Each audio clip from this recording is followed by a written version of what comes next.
Class बेटा first हमारी start हो गई है। आज हमें थर्सडे का काम करना है यकम का, ठीक है।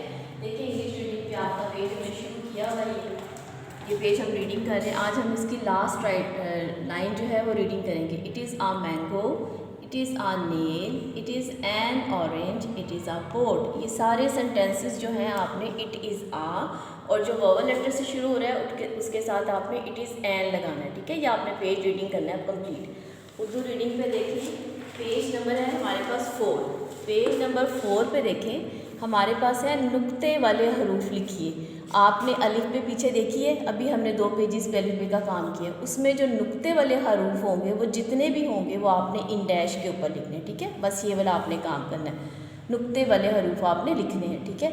इस्लामिक स्टडीज़ पे देखें, इस्लामिक स्टडीज़ पे हमारे पास है पेज नंबर 5। ये भी हमारा आज कंप्लीट हो जाएगा। हमने अल्लाह इज़ ग्रेट, अल्लाह अकबर, ठीक है। जब हम अल्लाह अकबर कहते हैं तो इसका मतलब क्या होता है, अल्लाह इज़ ग्रेट। ये आपने याद करना है, ये हमारा इस्लामिक स्टडीज़ का काम है और ये यकम का काम है।